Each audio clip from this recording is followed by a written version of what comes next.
তুই সবচেয়ে বেশি গালাগালি করে। কি বলে সবচেয়ে বেশি গালাগালি করস?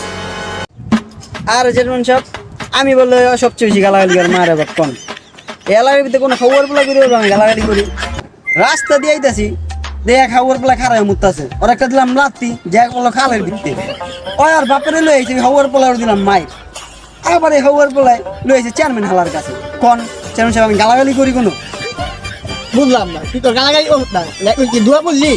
দেন চেয়ারম্যান সাহেব আমি তো গালাগালি করি না আমি দোয়া পড়ি ওই হালা আমার ধরে লইছে ওই হালাই কো আমি এখানে কি হয়ে গেলি কেন? চেয়ারম্যান সাহেব ওই যে দোয়া পড়ছে আমি এদিকে উড়ে পড়ছি। দেখেন হালার করে হালা আমার বিচার করতে গেছে